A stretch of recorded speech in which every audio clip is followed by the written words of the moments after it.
Mettre un réacteur nucléaire près de la mer, c'est très pratique pour le refroidir, mais ça l'est moins quand l'eau menace de l'inonder. Avec le réchauffement climatique, les glaciers fondent, les océans se dilatent et le niveau des mers pourrait augmenter de près d'1 mètre d'ici la fin du siècle. En France, la centrale de Gravelines fait partie des 4 sites nucléaires installés en bord de mer. Et pas de chance, elle est située dans le polder du delta de l'Aa.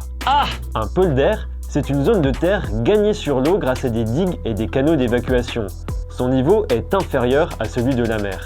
Alors, vous avez peut-être déjà vu cette carte. En effet, le polder est très vulnérable aux inondations.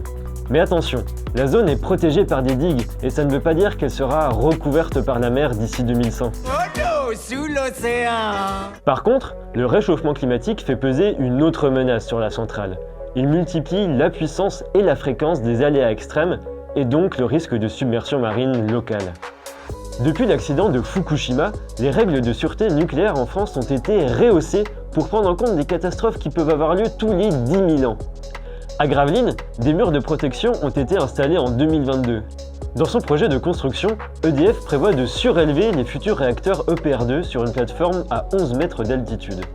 Pour que l'eau dépasse ces protections, il faudrait que la marée soit maximale et que la surcote, qui dépend du vent ou des vagues, atteigne des niveaux jamais vus.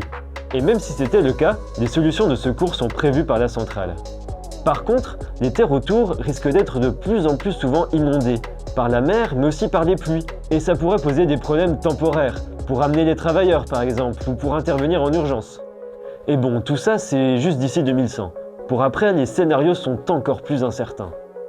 En fait, ils dépendent surtout de nous et de notre capacité collective à agir pour limiter la crise climatique.